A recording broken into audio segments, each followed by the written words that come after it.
Bonjour à toutes et tous, j'espère que vous allez bien. Encore une semaine extraordinaire sur les marchés financiers. On a démarré fort avec un fort soulagement qui a pu faire les gros titres des journaux. Et derrière, on a fini sans trop de surprises, bien évidemment, avec un retour à la réalité, une économie américaine qui ne va pas suffisamment vite vers le bas et donc la Réserve fédérale, Jérôme Powell et les autres devront agir encore et encore, même si les investisseurs sont déçus et donc ils ne recevront pas leur drogue puisqu'ils étaient trop bien habitués à recevoir les injections des banques centrales. Allez, bienvenue dans ce nouvel hebdo Bourse Trading. Alors attention, cette semaine particulière pour moi parce qu'effectivement j'étais en fin de semaine au salon du trading. Je reviendrai certainement dessus sur ce qui s'est passé, notamment dans une vidéo, si j'ai le temps, notamment sur les duels de trading. Là aussi, je vous dirai ce que j'ai pu faire en résultat sur ces duels. Mais avant de commencer aujourd'hui, si ça vous intéresse, je vous invite à vous abonner, je vous invite à liker cette vidéo. Surtout, je vous invite à la commenter, car franchement, ce qui me plaît, c'est le débat, la discussion avec les uns et les autres. Vous êtes d'accord, vous le dites. Vous ne l'êtes pas, vous le dites. Même avec fracas, il n'y a aucun problème. C'est ce qui me motive dans la vie, le débat. Allez, nous y allons tout de suite.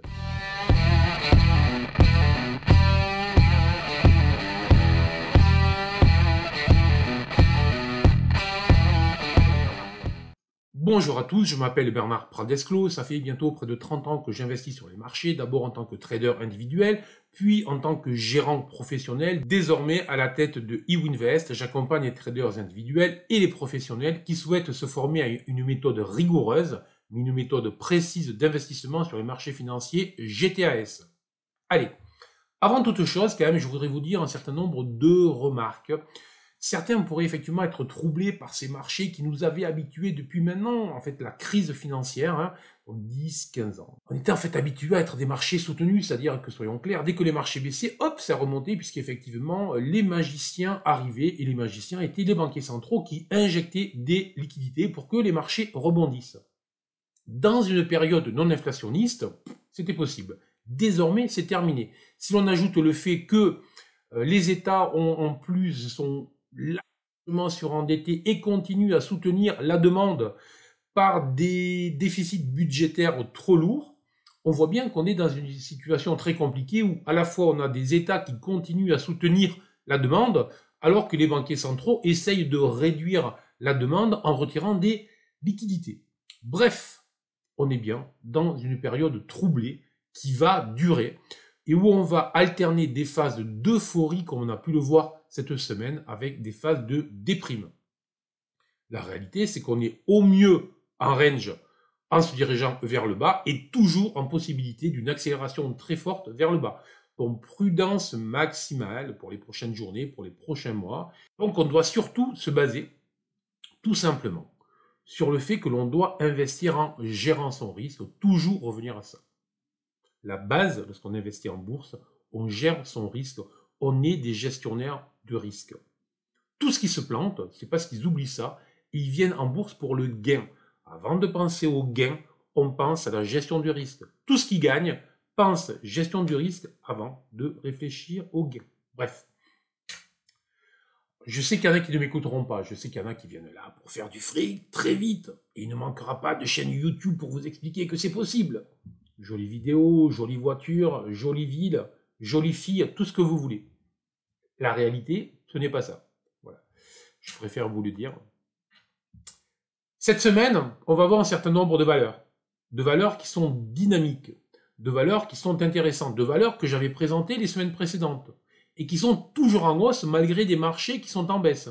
Donc on voit bien là aussi qu'il vaut mieux être à l'achat sur des valeurs dynamiques, sur des valeurs qui avancent, sur des valeurs que les investisseurs recherchent tout simplement, plutôt que d'essayer d'acheter des valeurs que les investisseurs ne voudraient plus sous prétexte qu'elles sont en solde parce qu'elles valent moins cher que ce qu'elles valaient il y a 6 mois. Erreur grave, erreur grave.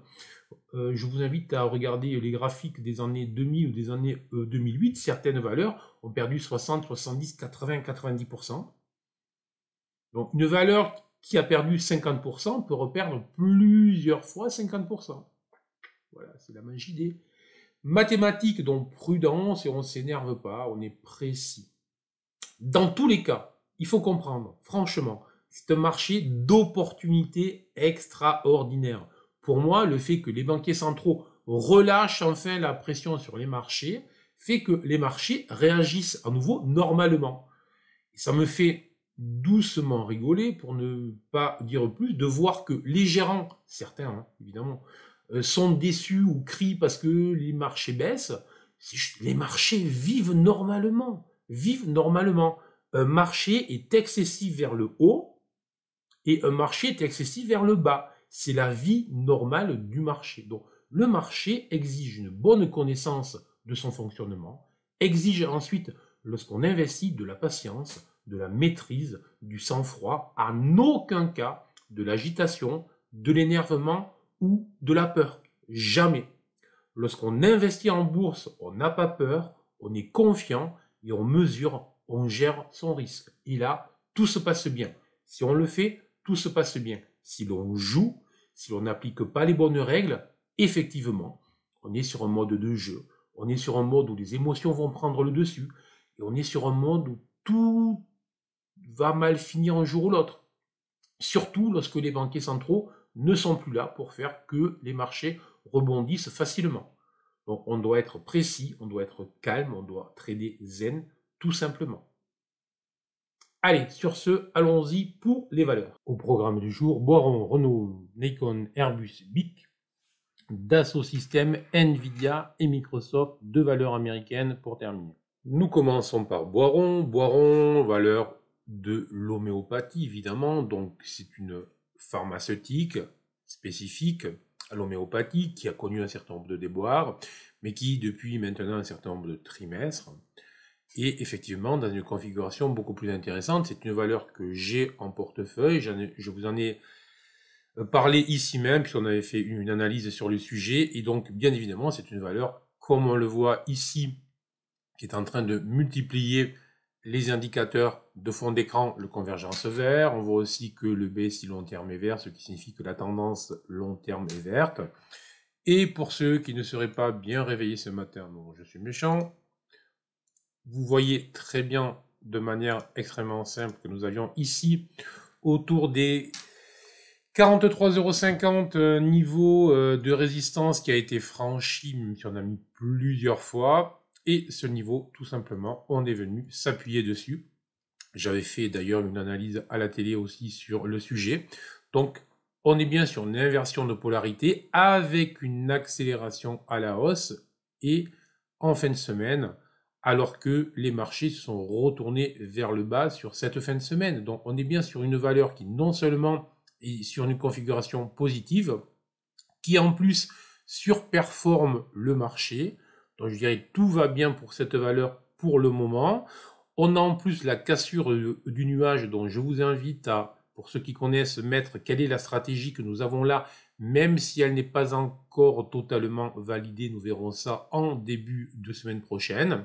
Donc n'hésitez pas à vraiment mettre en commentaire la stratégie si vous la reconnaissez. Bien évidemment, pour ceux qui ne seraient pas encore dans cette valeur, stop obligatoire sous les derniers bas. Ceci n'est pas un conseil à l'achat, c'est juste que, de manière claire, alors que les marchés sont vraiment dans des mauvaises postures, on voit bien que lorsqu'on recherche des valeurs qui présentent des signaux positifs en utilisant la méthode GTAS, au final, ça se passe plutôt bien. Donc, je reste positif sur cette valeur tant qu'elle ne repasse pas sous les 43,10, tout simplement.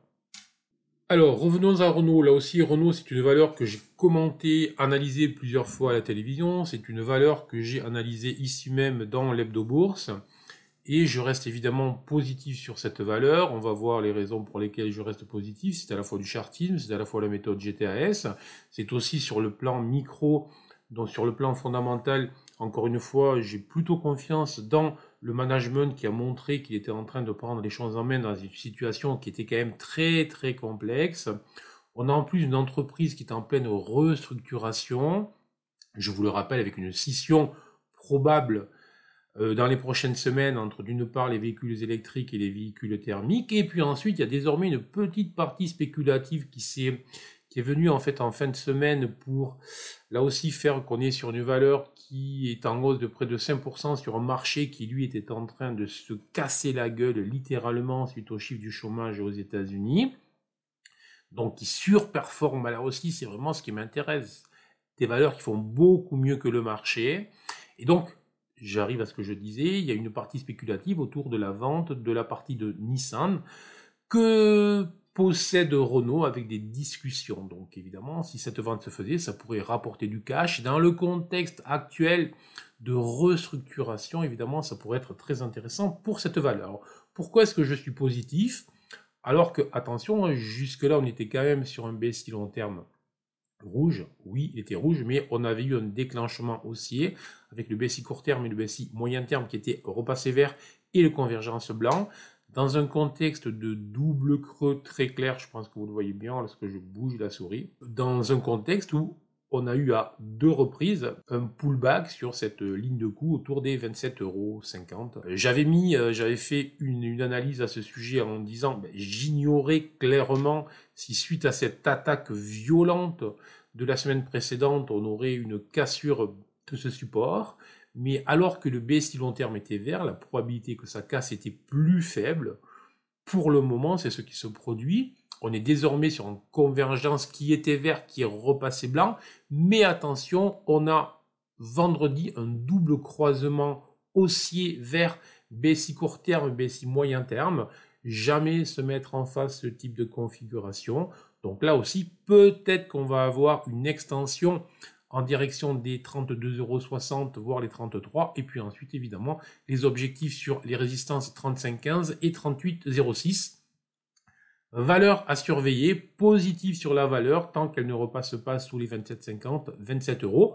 En cas de cassure sous ce niveau, attention, là ça serait très négatif, surtout si l'on bloquait sur les hauts que nous avons fait ce vendredi, puisque là on aurait en miroir de la configuration que nous avons eue ici en double creux, nous pourrions avoir ici, je vais vous la dessiner pour que vous compreniez mieux ce que je raconte, on pourrait avoir ici une configuration de type ETE, donc là évidemment ça serait très négatif. Alors là, la cassure des 27,50 € nous renverrait rapidement sur les 22 €. Donc évidemment, tout passage sous les 27 € sera très négatif pour cette valeur, mais pour le moment, nous n'y sommes pas. Pour le moment, tout est vert, et donc je reste très positif sur cette valeur que j'ai en portefeuille. Là aussi, ceci n'est pas un conseil, n'est pas une recommandation, je le répéterai systématiquement. Les avertissements sont de rigueur, bien évidemment, avec cet hebdo.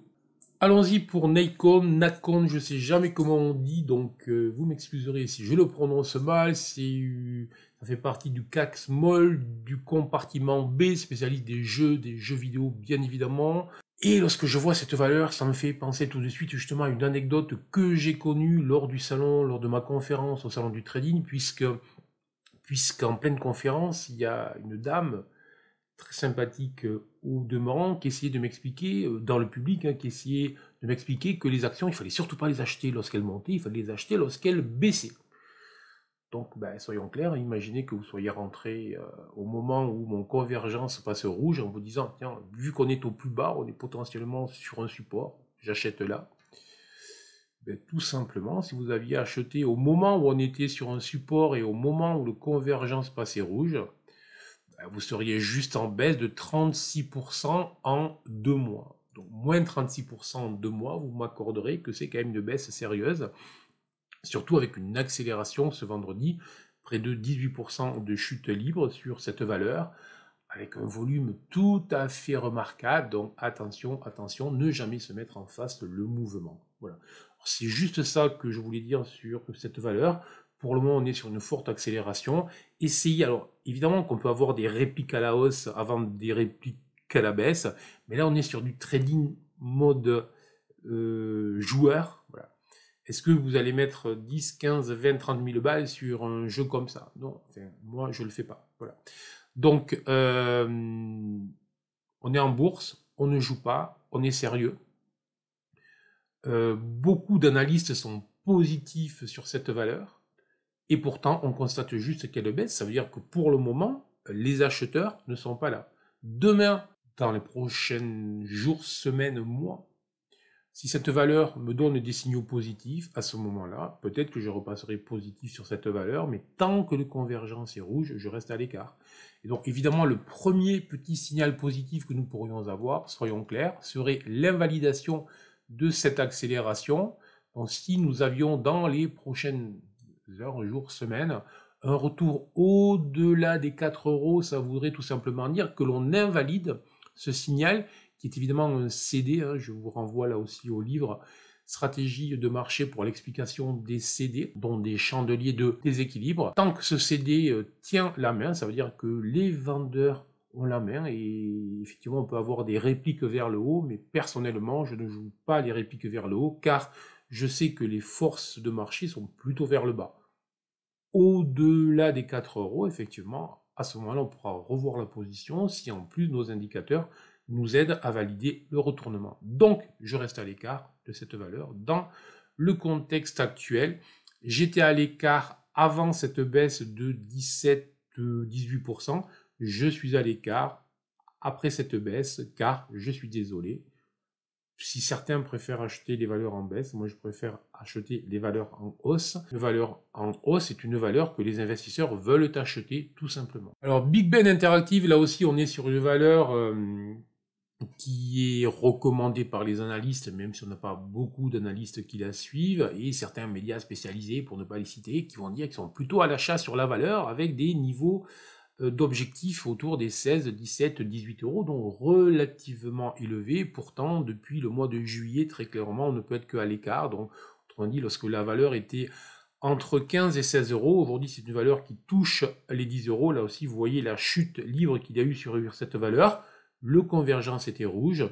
Donc, avec GTAS, on ne pouvait que être à l'écart de cette valeur. Alors, est-ce que ça remet en question le modèle économique? Est-ce que ça remet en question cette entreprise? Absolument pas. Je pense que c'est une excellente entreprise. Je suis très intéressé pour être actionnaire de cette entreprise, mais tant que je vois que les investisseurs, que les acheteurs ne sont pas là, ben je reste à l'écart. Après, effectivement, on peut toujours jouer des coups de trading, mais là, ça reste un mode jeu, qui ne peut être pratiqué que par des traders très expérimentés, très calmes, très maîtres de leurs émotions, et pas de ceux qui vont se dire tiens, je rentre et puis finalement ça baisse et je mets pas de stop, j'oublie et dans 3 ans je me rends compte que la valeur est toujours plus basse, allez, ce n'est pas grave. Enfin, bref, voilà. Donc ça, on ne le fait pas. Moi, ce qui m'intéresse, parce que je trade, parce que j'investis, ce sont les cours de bourse. Je regarde les relations entre les acheteurs et les vendeurs. Après, évidemment que quand je regarde les actions, je m'intéresse à ce que font les actions. Je m'intéresse au management, je m'intéresse aux résultats. Mais au final, ce sont bien les cours de bourse, ce sont bien eux qui nous indiquent si les acheteurs sont là ou s'ils ne le sont pas. Et ça ne sert à rien de vouloir mettre de l'ego, de vouloir mettre je ne sais quoi. Parce que je trade, je suis froid, je suis factuel, je trade zen, j'investis zen. Et tout autre comportement, à chaque fois que j'ai essayé de vouloir me montrer plus malin, plus intelligent que le marché, j'échoue. Donc j'évite. Et si j'élargis un peu le graphique, là aussi c'est une valeur que j'avais présentée à la télévision il y a 2 ou 3 semaines il me semble, en indiquant que la valeur venait de franchir un support, alors que tout était rouge, c'était vraiment une mauvaise nouvelle, et que tant qu'elle ne repasserait pas au-delà, non pas du premier support, des 13,22, des 13,5, que le nuage bloquerait, que le stop ou le baseline bloquerait. Mais il faudrait considérer qu'on était sur un rebond de très très très court terme, puisqu'on n'a même pas eu le BSI court terme qui s'est retourné vers, et que donc, puisqu'on pouvait encadrer de manière plutôt propre la direction, vous voyez, même là on accélère, puisqu'on voit bien que l'on accélère, puisqu'on pouvait encadrer de manière propre le mouvement, la probabilité en cas de non-cassure rapide des 13,50 était d'aller chercher potentiellement le bas du canal, et malheureusement, c'est ce qui semblerait pouvoir être réalisé. La seule possibilité, voilà, je vais y arriver, la seule possibilité, c'est que, allez, on pourrait considérer qu'on pourrait être là, dans une configuration qui se rapproche, enlève-moi celui-là, qui se rapproche, voilà. Si je triche un peu, vous voyez, comme ça. Bref, là, j'essaye de vous montrer qu'on peut trouver en fait des niveaux support dynamiques que là où on veut, mais en fait, ça n'a que très peu d'importance. La seule véritable importance, c'est la dynamique des prix. Et la vraie dynamique des prix, c'est que tant que tout est rouge, Le convergence nous montre bien que la dynamique est là, que la tendance est là et que la volatilité est là. Et il faudra qu'au minimum on ait un BSI court terme vert, qu'au minimum on ait un BSI moyen terme vert, que le convergent ne soit plus rouge pour commencer à remarquer le fait que les acheteurs ont commencé à reprendre la main sur cette valeur. Tout le reste, je peux vous tracer tous les traits que vous voulez, en dynamique, en tout ce que vous voulez. Je peux aller regarder en fait en arrière pour vous dire, ah ben oui, là j'ai des supports, etc. On va toujours trouver des supports sur une valeur qui chute. Est-ce que je peux acheter un support sur une valeur qui chute? Je vous le déconseille très fortement. Valeur suivante, Airbus. Alors Airbus, très intéressant, évidemment, puisque là aussi, j'en ai parlé plusieurs fois à la télé, je pense même qu'ici même, on en a parlé. Une valeur très intéressante, une valeur dollar, donc dans le contexte actuel, une industrielle, enfin bref, c'est un fleuron évidemment de l'économie européenne, française. Et sur le plan technique, ça ne fait rien depuis maintenant plusieurs mois, voire 18 mois. Donc on est sur un range très clair, mais attention, on est sur un range où on est en train de multiplier des convergences rouges sans avoir des convergences vertes. Donc on est sur un range, mais un range plutôt pression vers le bas. Voilà. On a eu la cassure du support. Alors le support a été racheté, donc ça c'est plutôt positif pour le moment. Mais attention, on voit bien que le nuage est en train de s'élargir, on voit bien que le stop BSI se dirige vers le bas. Donc pour le moment, on a un premier petit signal à l'achat, mais évidemment, tant que le convergence reste rouge, on voit bien que la pression est sur les acheteurs. Donc le seul moyen de trouver des informations plus intéressantes, ça va être de descendre sur les UT.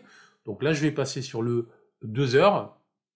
Et là, effectivement, je commence à voir un peu de lumière verte.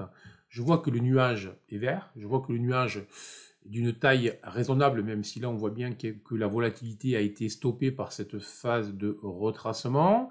Je vois que mon BSI court terme et mon BSI moyen terme sont verts. Donc tout ça, c'est pas trop mal. Tout ça, ce sont des informations qui sont positives. Vous voyez, on a un écran qui s'éclaire, qui n'est plus rouge vif, rouge sang. Bon. Je vois ensuite, alors pour ceux qui connaissent, pour les autres, je vous invite à aller réétudier dans mon livre Stratégie de marché, vous trouverez tous les détails de la stratégie. J'ai ensuite ici une stratégie que on peut considérer comme une stratégie de pourcentage RET, validée par les BSI. Et j'aime bien lorsque les stratégies GTAS vont en plus s'ajouter, se cumuler à ce qui peut ressembler à une stratégie, à une configuration chartiste.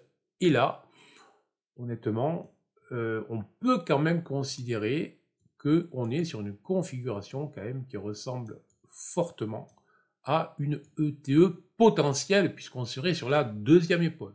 Bon, il ne s'agit pas de s'énerver, il s'agit de repérer un certain nombre de niveaux et voir si cette ETEI, excusez-moi, si cette ETEI a vocation à se déclencher dans les prochaines heures, les prochaines journées.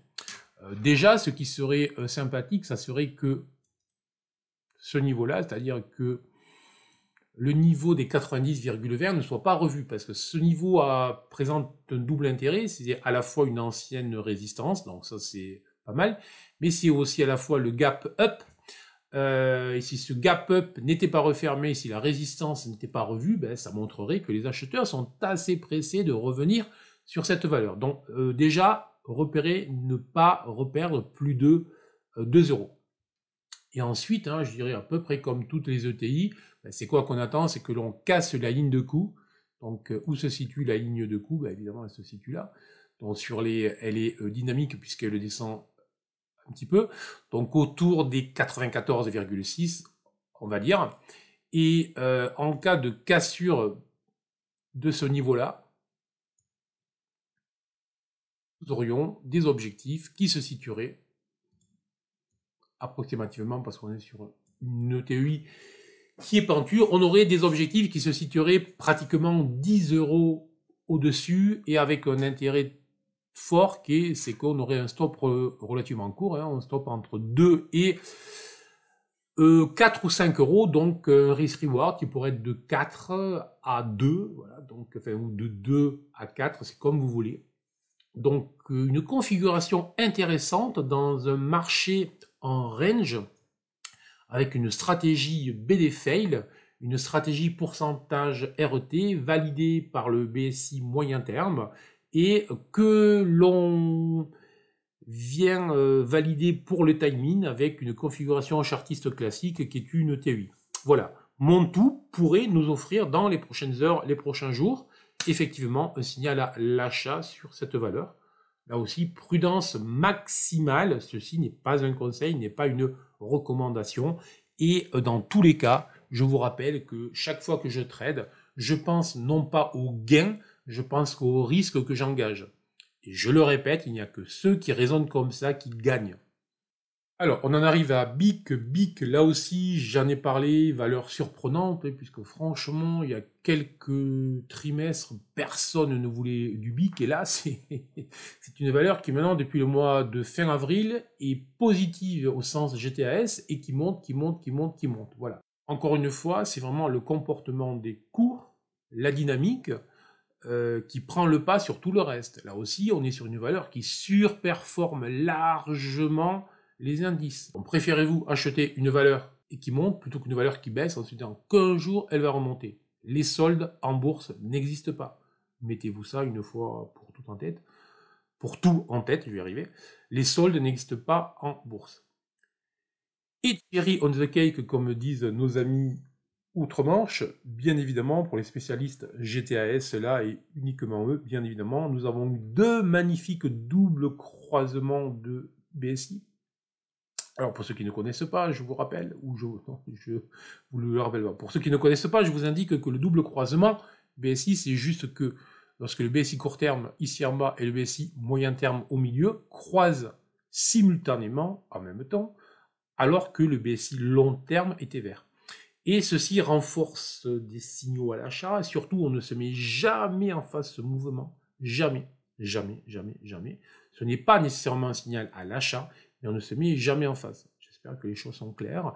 Et ensuite, ce qu'il y a de très intéressant, si vous regardez, c'est qu'il s'est produit avant la cassure de la résistance. Il s'est produit avant la cassure de la résistance les deux fois.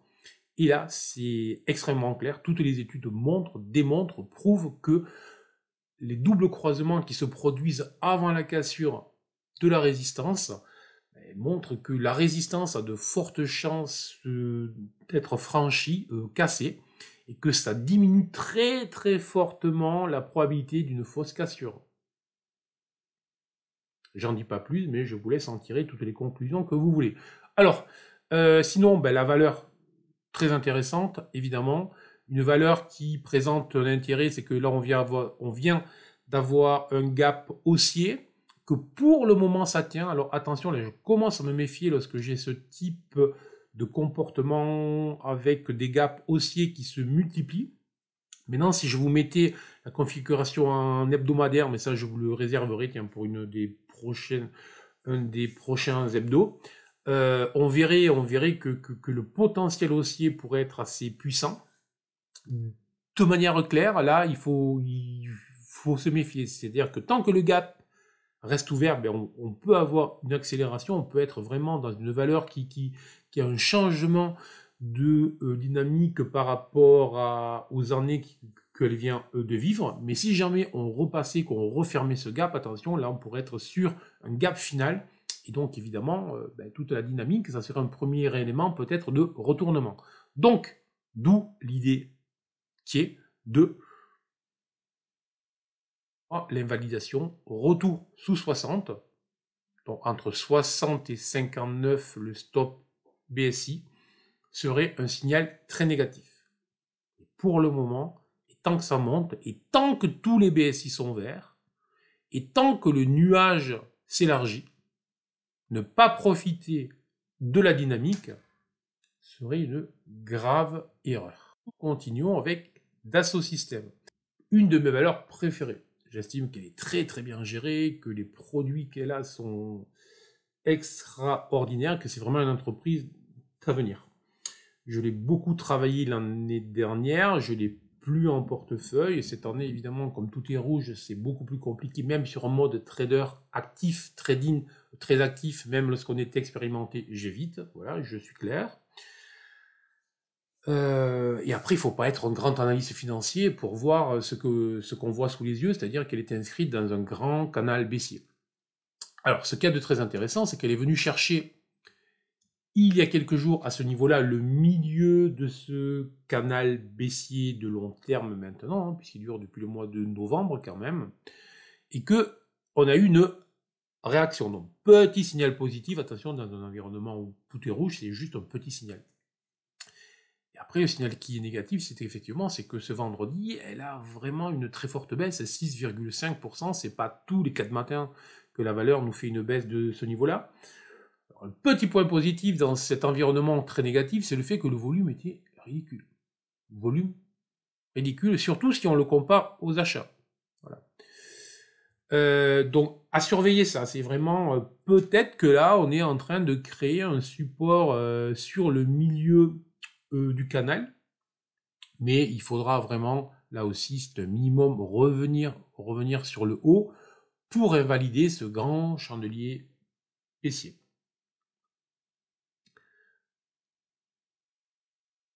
Et là, ça voudrait juste se dire que la problématique de hausse des taux est en train de disparaître. Donc, typiquement, si lundi matin, Jérôme Powell se réveille, il dit aïe aïe aïe, les marchés baissent, il faut que j'intervienne, sinon c'est foutu.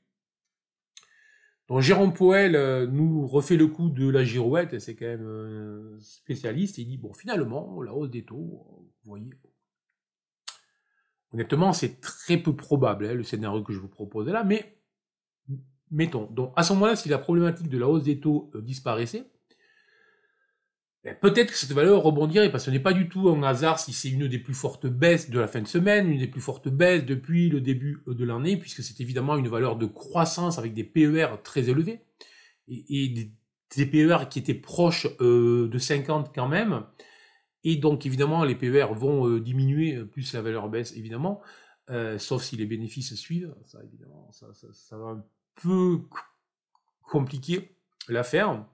Mais pourquoi est-ce que les valeurs à fort PER baissent lorsque les taux remontent? C'est tout simplement, ce sont les valeurs les plus impactées, puisque bien évidemment, on considère que l'on évalue une entreprise en fonction de ses cash flows futurs, on actualise ces cash flows, et comme on les actualise en fonction du taux sans risque, automatiquement, plus ce taux monte, et plus on a une évaluation qui doit diminuer des entreprises qui sont des entreprises dites de croissance. Voilà. Donc, tout simplement, j'adore ces entreprises, j'adore vraiment cette entreprise-là, mais dès lors que mon convergence est rouge, pourquoi voudriez-vous que je me précipite? Hormis sur un mode de trading, sur des unités plus courtes qui vont nous offrir des fenêtres. Mais là, on est sur un mode de trader, on n'est pas sur un hebdo. Voilà.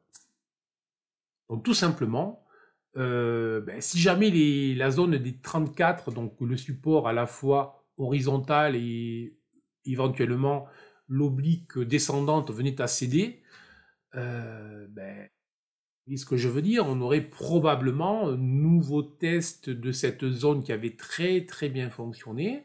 Et si vous perdez 6 à 7 euros sur une valeur qui en vaut 34-35, je vous laisse compter le pourcentage que ça peut faire.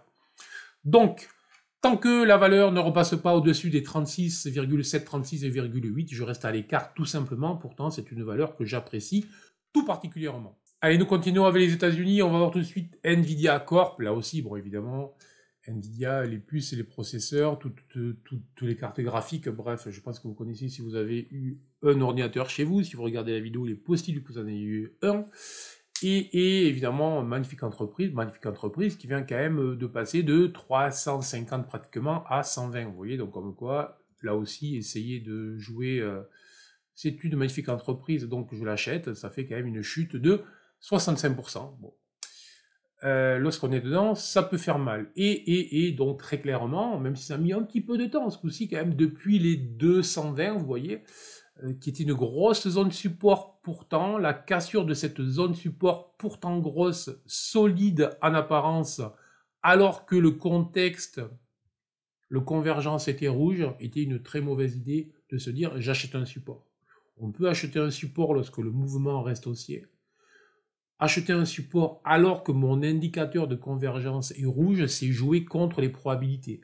Jouer contre les probabilités, en trading, c'est à peu près la seule chose qu'on a, hein, c'est-à-dire que on gère son risque, on a travaillé ce qu'on appelle avec la méthode GTS des poches de rationalité, hein, qui est juste le fait qu'on a dans certaines conditions un avantage comparatif par rapport au marché parce qu'on a étudié le marché, et là on sait que lorsque le convergence est rouge, l'arrivée sur un support, essayer de se mettre en face le mouvement est tout sauf une bonne idée. Voilà.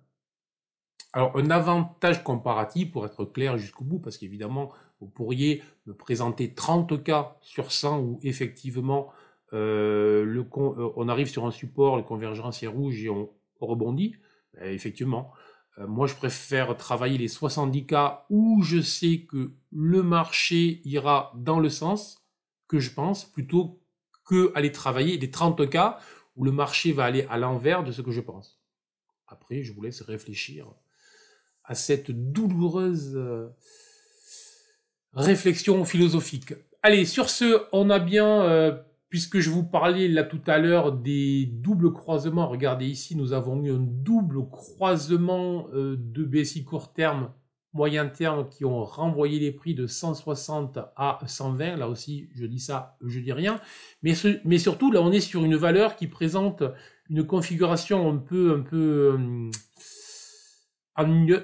ennuyeuse, je dirais, là aussi, puisque on avait eu, suite à des mauvais résultats, donc la cassure de ce support sous les 140 $, évidemment, et on avait eu un chandelier en marteau avec un gros volume. Donc là, effectivement, le convergence était rouge, mais on avait une première réaction intéressante des acheteurs qui étaient allés acheter sous le support. Donc ça, c'est toujours intéressant, surtout si ça se fait avec de gros volumes.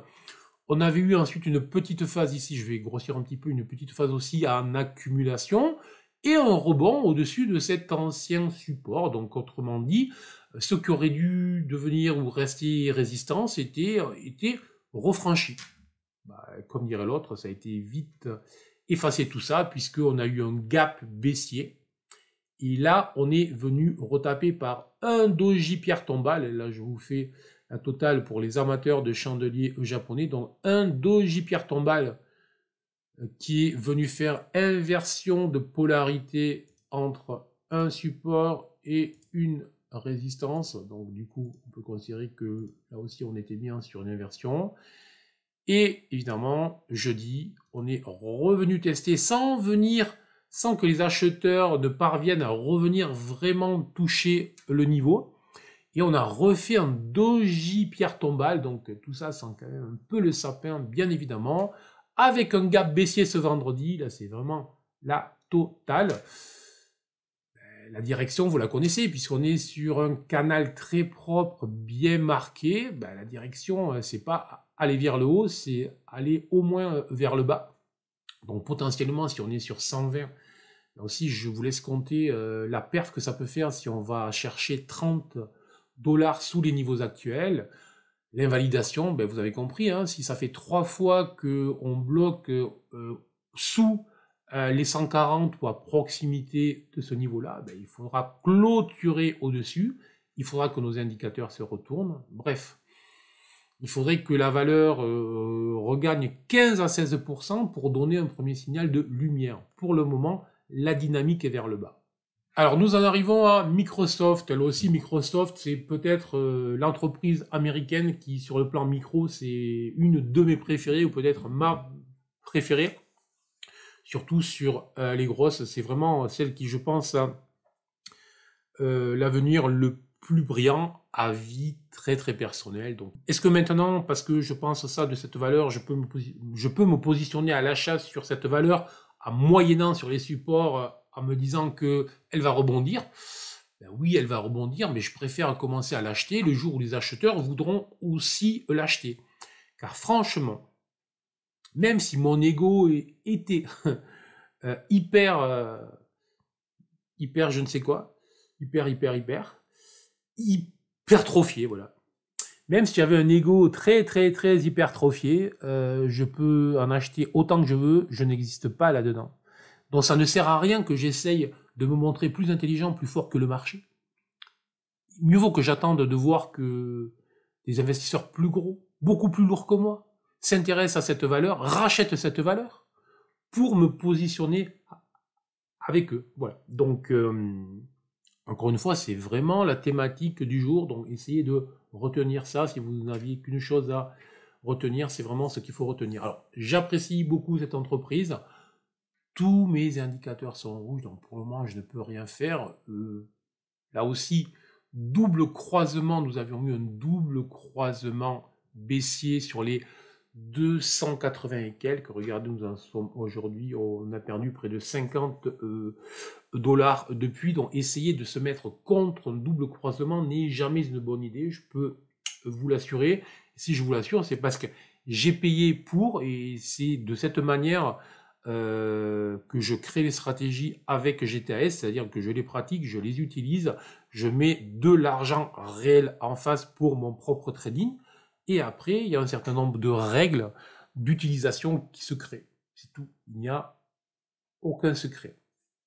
Donc, je suis très intéressé par cette valeur, je l'apprécie beaucoup, pour le moment, tout est rouge. Alors, c'est vrai que, là aussi, si j'élargis, je vais pouvoir vous trouver tout un tas de supports. Hein. C'est vrai qu'on est quand même proche de niveaux que je pourrais vous tracer.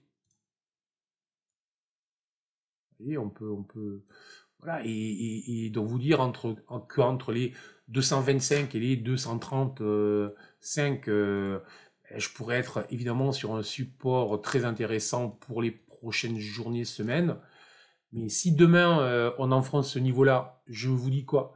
Je vous dis que le prochain achat, il se fait là. Et si demain on enfonce ça, je vous dis quoi? Que le prochain achat, il se fait là. Donc, pourquoi essayer de capturer, alors que je vous ai dit juste avant, je vous ai prouvé juste avant que lorsqu'on attaque un support, si le support est franchi alors que le convergence est rouge, on a une plus grande probabilité de voir le support qui est cassé, dont les prix qui vont par le bas. Pourquoi essayer de jouer l'achat de ce support? Je peux constater qu'il existe un support. Je peux surveiller ce support. Je peux me mettre en quête sur des UT plus courtes de signaux de retournement. Je peux essayer à ce moment-là de travailler avec des stops en gérant mon risque retournement. Mais ça fait toute la nuance. Et évidemment, vous aurez tous reconnu là. Je suis évidemment sûr que vous aurez tous bien reconnu un bébé abandonné en analyse japonaise ou une île de retournement en analyse occidentale. Normalement, c'est un signal de sommet, de retournement de sommet, sauf que là, il se produit sur un signal de creux. Donc, c'est très étrange de trouver ce type de configuration à ce niveau-là. Donc, soit ça veut dire qu'on est sur un sommet, donc que la semaine prochaine va être assez meurtrière sur les marchés. Voilà. Ce qui est certain, honnêtement, c'est que lorsque j'ai ça sous les yeux, tant que on ne clôturera pas au moins au-delà des 250 dollars sur cette valeur, essayez de jouer un rebond, et tout sauf une bonne idée. On est vraiment en train d'essayer de se montrer plus malin que les autres. Voilà. Donc, prudence maximale. Oui, on est sur un support. Oui, on est potentiellement sur une zone à l'achat moyen-long terme, mais la dynamique et les probabilités sont pour que le support cède, et plutôt que de me montrer agressif à l'achat 230 et quelques, je préférerais attendre un retour à 250, éventuellement, clôture jour, où là, si mes indicateurs repassaient vert, au moins sur des UT plus courtes, j'aurai un signal objectif pour rentrer, je pourrais positionner un stop, et donc mon risque, je le gérerai. Sur ce, donc si ça vous a plu, je vous invite évidemment à liker, partager et surtout commenter tout ce que je vous ai raconté. Essayez de me motiver pour que je vous en fasse de plus en plus. Et je vous souhaite un excellent week-end, une excellente semaine sur les marchés. Profitez-en. Franchement, on a la chance d'être sur des marchés extraordinaires. À ciao.